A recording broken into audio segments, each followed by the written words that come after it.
Donc je suis le père Patrice Gourrier. Je suis ce qu'on pourrait appeler un jeune vieux prêtre, puisque j'ai été ordonné à l'âge de 40 ans, le 2 juillet 2000, pour le diocèse de Poitiers.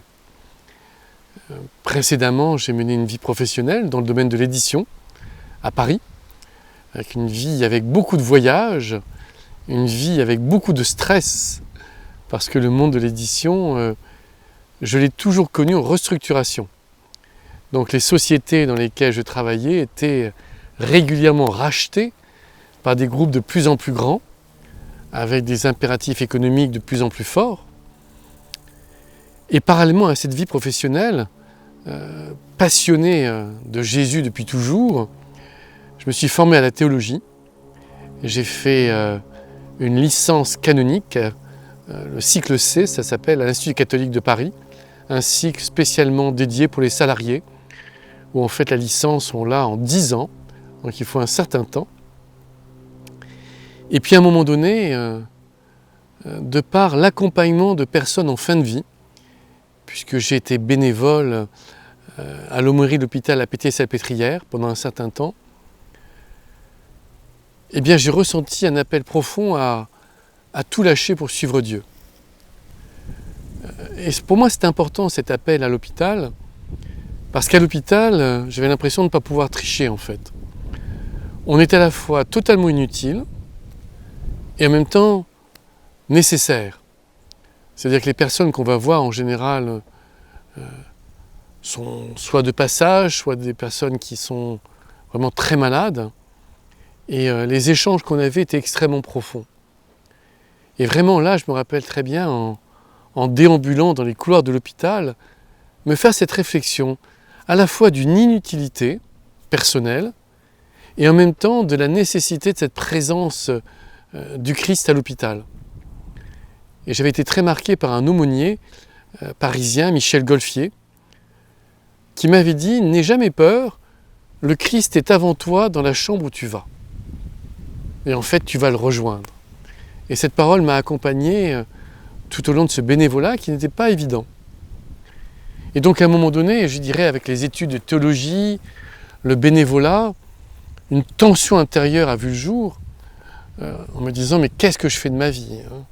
Je gagnais très bien ma vie, j'avais la vie de ce qu'on appelle un bobo parisien. Je faisais partie d'un club de bridge, je partais en vacances à la montagne, au ski nautique, enfin c'était plutôt une vie agréable.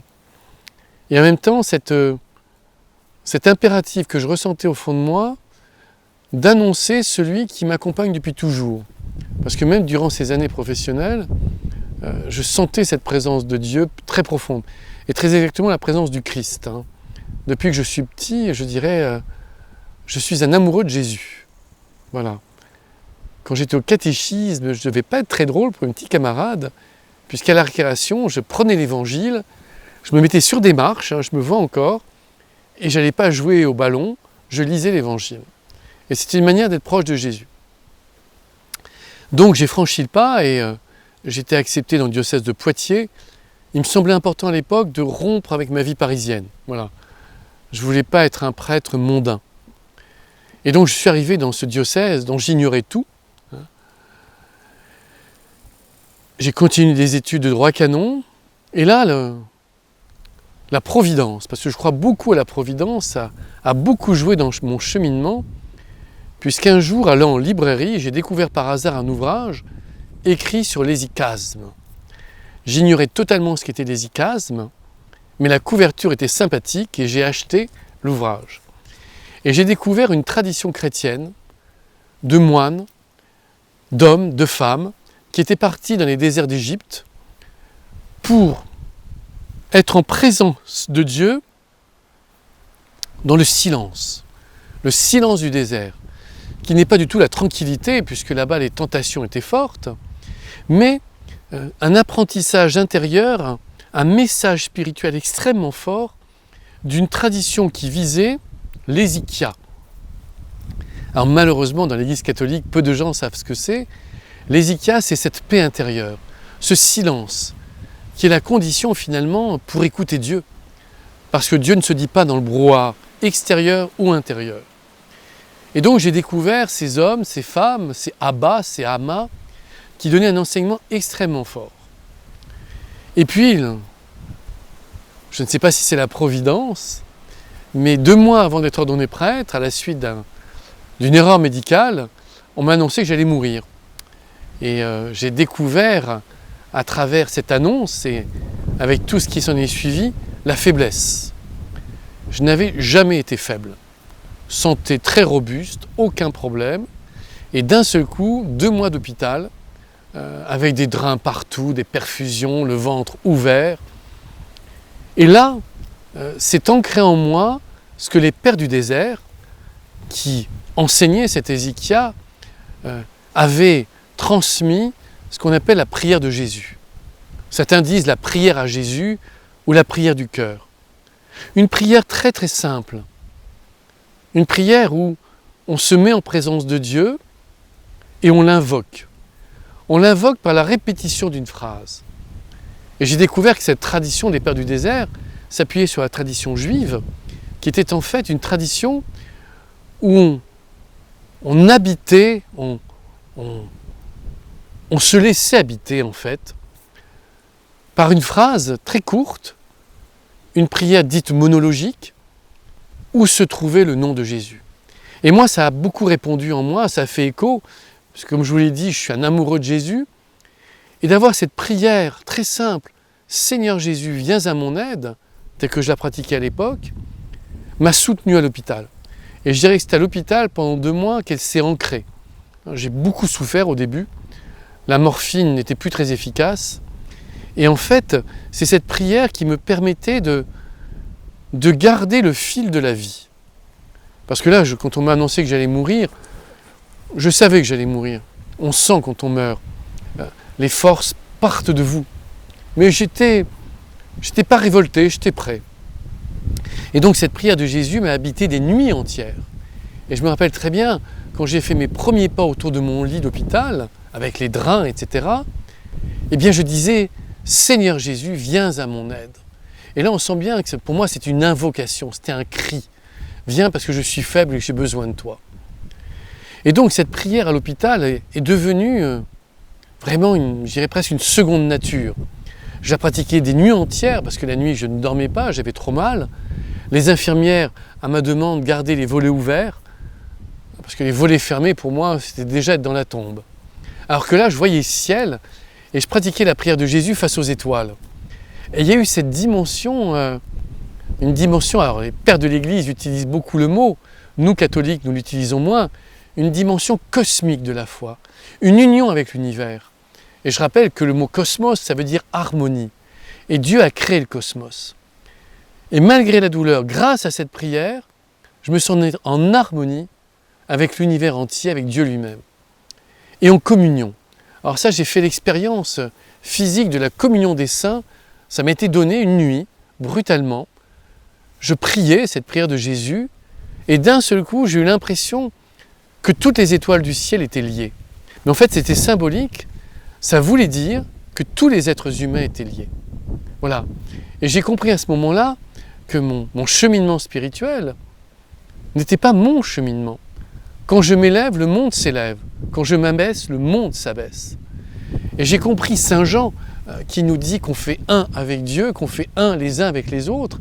Et cette unité du genre humain avec le divin, j'oserais dire qu'elle s'est incrustée dans mon cœur, à ce moment-là. Alors ensuite, j'ai été ordonné prêtre, une célébration difficile pour moi parce que j'étais très faible. J'étais soutenu par 2 personnes pour ne pas m'évanouir. Et ensuite, je suis parti en convalescence. Et puis la vie de prêtre a commencé avec quelque chose qui s'est débloqué en moi. Je n'avais jamais écrit une ligne de ma vie, de roman ou d'ouvrage. Et là, j'ai publié un premier ouvrage, Talitha Koum, Éveille-toi, petite fille, lève-toi. Pourquoi ? Parce qu'en fait, rendu sensible à la souffrance, certainement par cette épreuve, j'ai observé à ce moment-là qu'en Poitou-Charentes, le taux de suicide était supérieur à la moyenne nationale. Et avec Jérôme Desbouchages, que j'ai rencontré par hasard ou par providence, je ne sais pas, nous avons souhaité créer un mouvement spirituel qui montre que le développement humain et personnel sont liés. Humain et spirituel, pardon, sont liés. Développement humain et spirituel. Que les deux vont de pair. Et quand je grandis spirituellement, je grandis humainement. Et à l'inverse, ce qui n'est pas humain ne peut pas être divin. Et donc, on a souhaité créer cette association avec la spiritualité des Pères du désert comme fondement. Et alors que nous cherchions un nom, le nom m'a été donné une nuit, à travers un son, je me suis réveillé et j'ai prononcé le mot Talitha Koum. C'est les mots que prononce Jésus en Marc et en Luc quand il ressuscite la fille de Jaïr. Tout le monde dit qu'elle est morte et Jésus dit Talitha Koum, lève-toi, éveille-toi. Et pour moi, la foi, c'est ça. C'est-à-dire que la foi, contrairement à ce que pensait Marx, c'est pas pour les faibles. Ou plutôt, c'est fait pour les faibles. Mais pas pour nous garder faibles, pour nous remplir de la force de Dieu. Et Talitha Koum s'est appuyé sur les Pères du désert, sur l'enseignement, la transmission, modestement. Je me suis mis à lire plein d'ouvrages sur la prière de Jésus, sur les Pères du désert. Peu à peu, j'ai créé une véritable bibliothèque. Et l'envie de transmettre cela, parce que c'est un enseignement qui n'est en rien moralisateur, qui n'est pas dogmatique, qui ne vient pas d'en haut. En fait, ces hommes et ces femmes ont fait l'expérience de Dieu. Et c'est ça qui m'intéresse chez les Pères du désert, c'est que leur enseignement, il est existentiel. Comment la foi dans ma vie quotidienne me rend plus fort? Comment la prière dans ma vie quotidienne est une respiration qui va me permettre, de respirer quels que soient les événements de vie que je vais être amené à traverser. Très vite, en fait, Talitha Koum a rencontré un bon écho, et tout d'abord, et je les salue, de tous mes évêques. Mes évêques m'ont dit, non, c'est très important ce que vous faites, continuez, et ils m'ont donné la possibilité, tout en étant curé de paroisse, ce qui n'était pas évident, de transmettre cet enseignement, en étant bien conscient. C'est comme si vous transmettiez du feu. C'est-à-dire c'est un enseignement tellement fort qu'il vous dépasse. Et même aujourd'hui, après 20 ans de pratique de la prière de Jésus, 20 ans de lecture, je suis un débutant. Et d'un autre côté, je suis ravi d'être un débutant parce que je m'émerveille constamment de ce que je lis. Et puis là, le hasard a voulu que, nommé curé de paroisse et aumônier étudiant, j'étais confronté aux difficultés des étudiants. Et pour moi, c'était nouveau. Quand j'étais étudiant, il y avait une certaine insouciance dans les années 80. Alors que là, dans les années 2000, j'étais confronté à des étudiants qui n'allaient pas bien. Un certain nombre étaient en dépression, un certain nombre étaient hyper stressés, un certain nombre étaient tristes, d'autres présentaient des pathologies plus graves. Et mon évêque m'a dit, deviens psychologue. Une chance. Je pense que partout, ce n'aurait pas été possible. Et tout en étant aumônier étudiant, curé de paroisse, je suis devenu psychologue. J'ai pu exercer en psychiatrie adulte, ensuite en cabinet.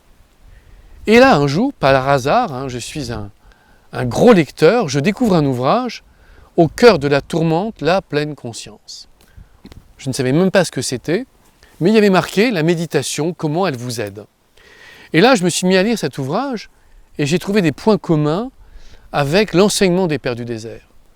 Notamment cette nécessité d'un temps de recul quotidien, nécessité d'un temps d'assise quotidienne, nécessité de mettre une garde à ses lèvres, avec des objectifs tout à fait différents. Et ça, j'en suis conscient.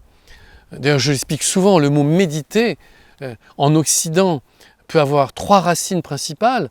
Méditer, réfléchir, intelligence cognitive. Méditer, soigner, médéri. Ou méditer, aller au centre. Itarine medio. Aller au centre de soi-même. Et donc, je distingue bien le domaine médical du domaine spirituel. Mais l'être humain est une totalité. Et donc je me suis formé à la méditation de pleine conscience parce que je trouvais ça intéressant. Et donc je suis devenu instructeur en méditation de pleine conscience. Et puis la vie a continué. Et puis en 2014, mon évêque a entrepris une grande réforme du diocèse. Et je lui dis que ça faisait 14 ans que j'étais curé de paroisse, que je souhaitais vivre autre chose.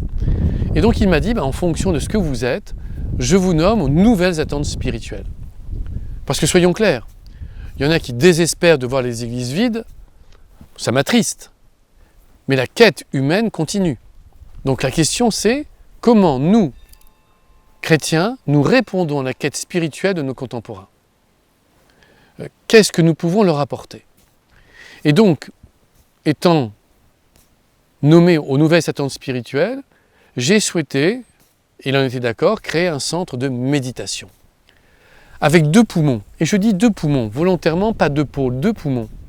Un premier poumon laïque, où j'enseigne la méditation de pleine conscience, comment apaiser ses pensées, comment faire face à ses émotions, comment prévenir des ruminations, comment, quand j'ai fait une dépression, mettre en place un certain nombre de choses pour m'éviter la rechute, comment prévenir ou soigner le burn-out, en s'appuyant sur ce qu'on appelle les neurosciences méditatives. Et j'avoue que je regrette beaucoup que les chrétiens ne soient pas investis dans ce domaine, pas assez. On dirait que ça ne les intéresse pas, mais la science se passionne pour ce qui se passe dans le cerveau humain quand on médite. Et il se passe beaucoup de choses. Donc cet enseignement est basé sur la neurologie, les neurosciences. Donc je lis, je rencontre des scientifiques, des psychiatres, des cardiologues, puisque la méditation maintenant touche le cœur en tant que tel, à travers ce qu'on appelle la cohérence cardiaque. Et à côté de ce premier poumon, il y a un deuxième poumon qui est plus important ici. On est à peu près 30%, 40% laïque et 70% spirituel. Comment transmettre cet enseignement qui nous vient des Pères du désert? Et c'est tout l'enjeu ici même, et nous sommes très aidés parce que nous avons été accueillis, ça c'est une grâce extraordinaire, par une communauté bénédictine. Et je suis très heureux d'en parler parce que c'est la plus ancienne communauté féminine d'Occident, créée vers l'an 650 à peu près, au 7e siècle, par sainte Radegonde, et qui a eu reçu pour mission d'être cette communauté la gardienne d'une relique de la Sainte Croix qui est traçable jusqu'au IVe siècle, ce qui pour une relique est exceptionnel. Et cette communauté a la particularité de ne s'être jamais arrêtée, même pendant les guerres, même pendant les révolutions, même pendant la séparation de l'Église et de l'État. Et pour moi, que ce centre soit adossé, vraiment adossé à cette communauté, est fondamental. Je crois que c'est le centre de méditation ne serait pas ce qu'il est sans la prière des bénédictines. Et c'est d'autant plus intéressant que Saint Benoît, les bénédictins ont cette connaissance des Pères du désert à travers l'enseignement qui est donné aux novices de Jean Cassien, IVe siècle, qui a vécu dans les déserts d'Égypte pendant une quinzaine d'années et qui a retransmis à l'Occident des conférences avec des Pères du désert.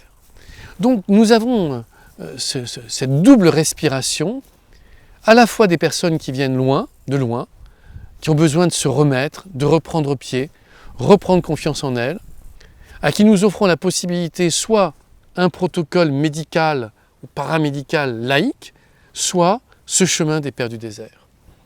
Ce qui fait qu'il y a des rencontres extraordinaires. Nous avons des samedis de méditation spirituelle, de quête intérieure, où nous avons des gens de tous les horizons. Parce qu'il faut bien se rendre compte qu'aujourd'hui, contrairement à ce qu'on pense, je ne crois pas du tout que le monde soit matérialiste. Je pense au contraire, c'est le titre d'un ouvrage d'ailleurs, le réenchantement du monde, que le stade du désenchantement du monde dont on a parlé dans les années 70 est terminé. Et que les personnes sentent bien qu'au plus profond d'elles-mêmes, quelque chose résonne. Alors elles ne savent pas identifier. Donc, un peu comme Saint-Augustin a traîné un peu partout avant de devenir Saint-Augustin, avant de comprendre que Dieu était en lui, eh bien les gens cherchent partout. Eh bien nous, on leur offre une possibilité de découvrir le Christ à travers l'enseignement des Pères du désert. Et donc de découvrir une voie d'intériorité. Et c'est ce qu'on essaie de faire très très modestement. Alors aujourd'hui, on constate que la méditation est très à la mode. On en parle partout, dans les journaux, à la télévision. Chaque semaine, il y a des livres qui paraissent sur la méditation. Et là, il y a un véritable danger. c'est de penser que la méditation est une religion. Et certains n'hésitent pas à méditer avec les chrétiens, à aller méditer avec les bouddhistes, à aller méditer avec les chamans, et ils se disent l'important c'est que je médite. Là je suis un petit peu réservé. Pour moi la méditation est un moyen. Un moyen. Et pour nous chrétiens, la méditation est un moyen pour accéder à une intériorité qui est fondamentale. On ne vit pas à l'extérieur de soi-même. On peut se dissoudre. Et retrouver cette image de Dieu en moi. Retrouver cette présence. Et retrouver cette présence, ça exige que je fasse le calme. Donc la méditation est un moyen de se mettre en présence, de plus grand que nous. Et ici, je dirais, on a, entre guillemets, un slogan. La méditation, un chemin vers soi, un chemin vers plus grand que soi. Parce que quand on revient à soi-même, eh bien on découvre qu'il y a quelque chose au plus profond de nous-mêmes. Et donc la méditation chrétienne, telle que je la conçois personnellement, elle ne se suffit pas elle-même. Elle s'inscrit dans un ensemble. Je dis souvent, répéter un mot ne sauvera personne. Ce qui sauve, c'est la rencontre avec le Christ, avec Jésus-Christ.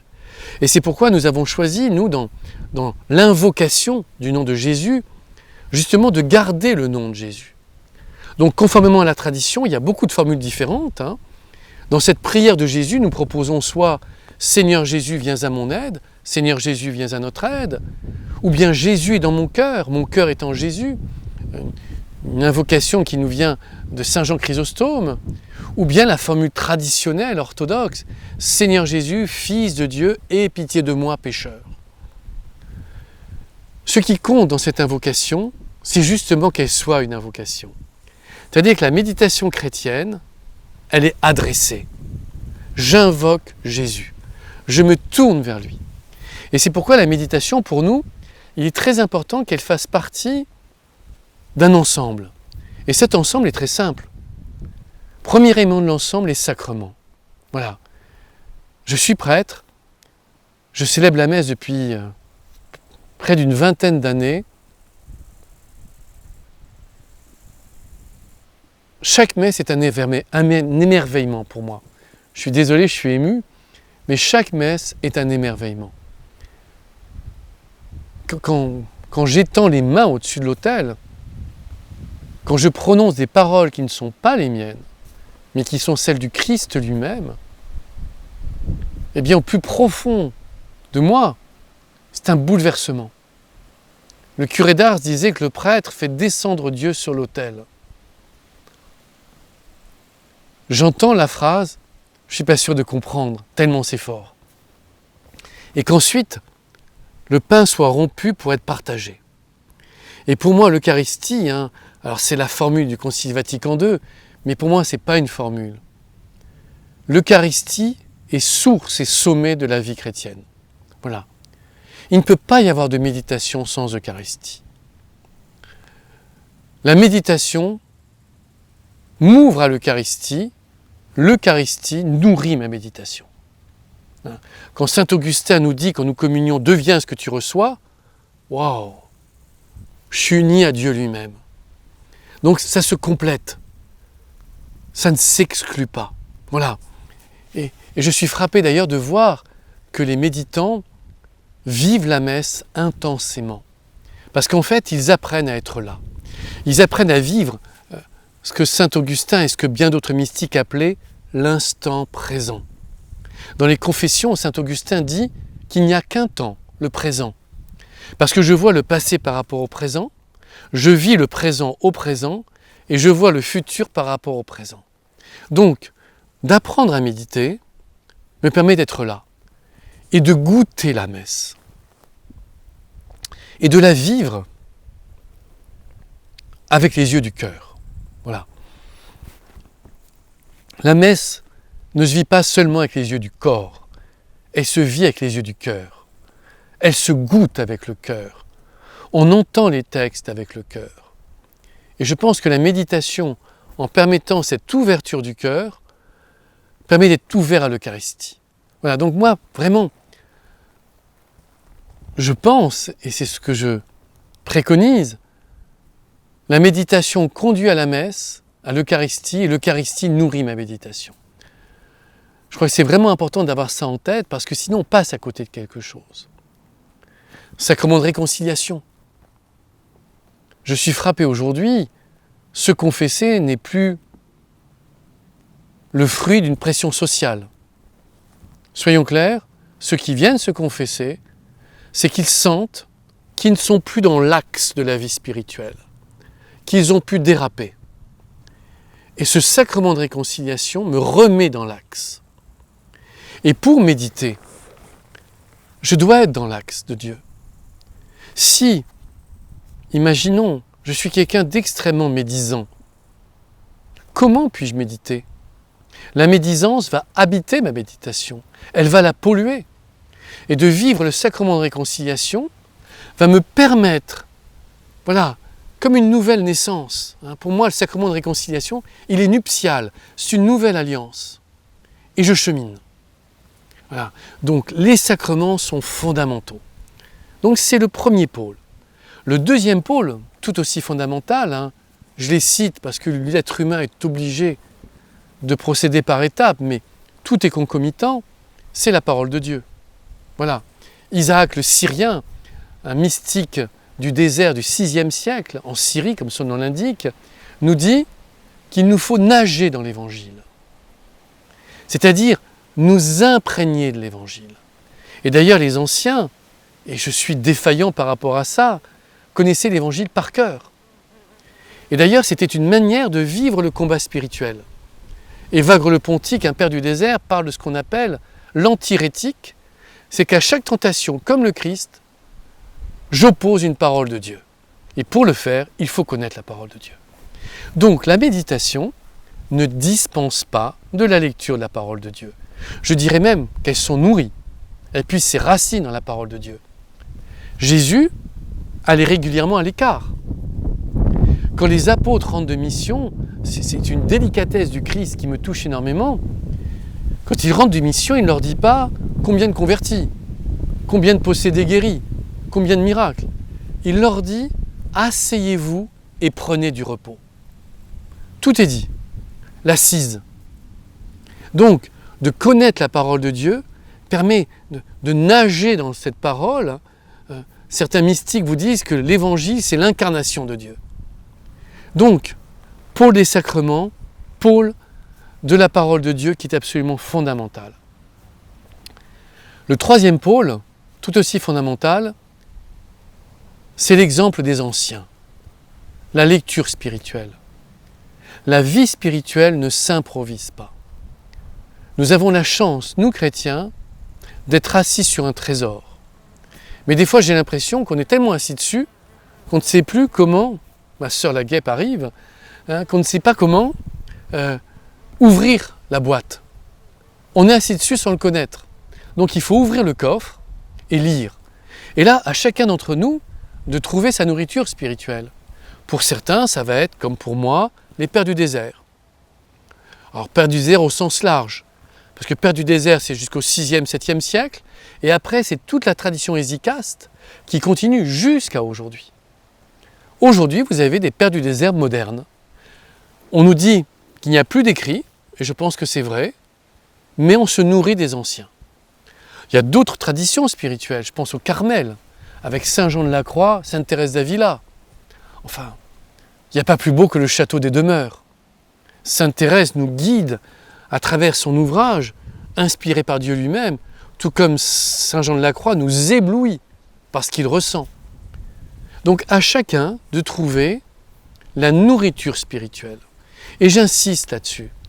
Et ce que je vais dire est un jugement, c'est pas bien, mais je le dis quand même. C'est une question. Est-ce que nous ne sommes pas devenus paresseux ? Pratiquer, pour certains, c'est aller à la messe. Certes, c'est fondamental, mais on pratique tous les jours. Il faut nourrir sa foi. Et moi, je suis émerveillé de ces chercheurs de Dieu qui lisent, qui se nourrissent, qui vont faire des retraites, qui rencontrent des personnes, et on les sent qui cheminent, qui se transforment. Donc la méditation s'inscrit dans cet ensemble, les sacrements, la parole de Dieu et la lecture des anciens, lecture spirituelle. Et à ce moment-là, la méditation a sa place. Penser que la méditation va remplacer tout le reste, c'est une impasse. Elle s'inscrit dans un ensemble. Donc très modestement, vraiment très modestement, eh bien ici on essaye d'offrir ce panorama. Voilà. C'est pour ça que même pour les sessions dites laïques, je célèbre la messe tous les soirs. Vienne qui veut. Et là je suis impressionné de voir que la plupart des gens viennent, certains par curiosité, et je me rappelle d'un jeune psychiatre non baptisé. On fait bilan de la semaine de pleine conscience. Je m'attendais à ce qu'il donne un avis psychiatrique ou neurologique. Et il nous dit, cette semaine, ce qui m'a le plus bouleversé, ça a été la messe. Il m'a dit parce que j'ai entendu au fond de moi quelque chose. Et ce garçon ensuite, eh bien là où il est, je ne me souviens plus dans quelle région de France il est, a entrepris un parcours pour demander le baptême. Voilà. Merveilleux. Voilà. Un chemin vers soi, un chemin vers plus grand que soi. Et je suis frappé ici, moi je promeux beaucoup le sacrement de confirmation, qui est de grand oublié, hein, malheureusement en France. Et beaucoup de gens, après leur passage ici, demandent la confirmation, la plénitude de l'Esprit Saint. Donc voilà, je crois que nous avons un trésor, et modestement, grâce aux sœurs de cette abbaye, hein, je ne serai jamais assez reconnaissant à ces sœurs, elles nous font vivre quelque chose, elles nous communiquent quelque chose par leur présence, eh bien puissions-nous par notre présence communiquer quelque chose. Je suis un occidental. Je suis imprégné de la culture occidentale. Dans ma famille, une famille d'enseignants. Donc le savoir est très important. J'ai fait pas mal d'études, j'ai nourri mon intellect. C'est sûr. Et grâce au Père du désert, j'ai découvert, et c'était une découverte profonde qui peut faire sourire, hein, que j'avais un cœur. Et que l'intelligence du cœur était capitale dans le parcours spirituel. Et les Pères du désert ont une expression extraordinaire, faire tomber l'intellect dans le cœur, unir les deux. Et le chemin spirituel proposé par les Pères du désert, comme par Thérèse d'Avila, c'est de découvrir cette présence de Dieu dans notre cœur. Et j'aime bien cette pensée de Saint Jean Chrysostome au IVe siècle où il nous révèle que Dieu est dans notre cœur, mais que nous sommes dans le cœur de Jésus. Et donc, en Occident, je vois beaucoup de gens qui lisent beaucoup sur la méditation. Mais à un moment donné, je leur dis, arrêtez de lire. Vivez la méditation. Et vivez cette présence à la présence. Et je constate aujourd'hui que beaucoup de gens n'ont pas envie de faire d'études de théologie. Ils ont envie de faire l'expérience de Dieu. Et il y a des précurseurs. Moi, je suis un nain dans une cour de grands. Thomas Merton, bénédictin. Maurice Zindel, prêtre diocésain suisse. Et bien d'autres. Newman, John Henry Newman, hein, venu du protestantisme. Angelus Silesius, XVIIe siècle. Tous ces gens nous ramènent à cette présence de Dieu en nous. Le royaume de Dieu est en nous, le ciel est en nous. Et donc le cœur, c'est ce lieu de la rencontre. Et justement, la méditation aujourd'hui permet à beaucoup de gens de passer du dehors au dedans, alors que tout nous amène au dehors. Et c'est pour ça, personnellement, je vis la messe assez différemment, et j'apprécie les messes plus calmes, où on n'est pas attiré au dehors, mais où tout ce qui se joue au dehors m'amène au dedans, pour cette rencontre intime avec le Christ. Et le cœur, c'est un cœur qui aime. Et il n'y a pas de méditation sans amour. L'amour de Dieu, l'amour de l'autre, l'amour de soi. Et cette dimension de charité, d'amour-charité, elle est fondamentale dans la méditation. La méditation n'est pas une pratique, la méditation n'est pas une technique. La méditation est un art de vivre. Et dans cet art de vivre, il y a l'amour de l'autre. Dans un ouvrage très connu maintenant, Récit d'un pèlerin russe, on voit ce pèlerin qui pratique cette prière de Jésus, qui se trouve en harmonie avec le monde entier, en harmonie avec les autres, en harmonie avec la nature, en harmonie avec les animaux. Et je pense bien entendu à Saint François. Saint François vivait cette harmonie.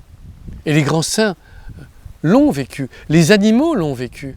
On cite des passages où à un moment donné, Saint Antoine est avec un père du désert, Saint Paul du désert, qui n'a rien à voir avec Saint Paul. Saint Paul est mort, la terre est dure. Elle est tellement dure que Antoine n'arrive pas à creuser la tombe de Paul. Arrivent deux énormes lions qui se mettent avec leurs griffes à creuser la terre pour qu'Antoine puisse enterrer Paul.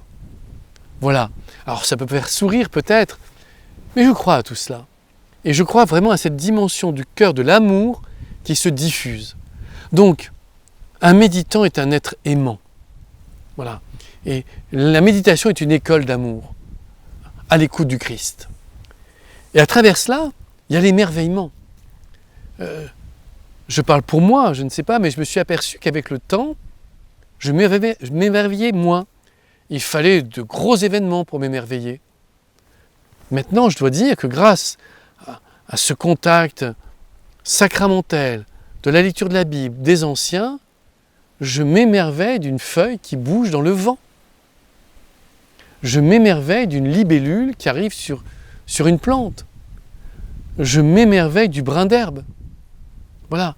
Et je crois que cette ouverture du cœur qui est donnée par l'intériorité, alors là je vous parle de la méditation, mais il y a bien d'autres chemins, bien entendu. Je ne suis pas exclusif de la méditation, c'est un chemin.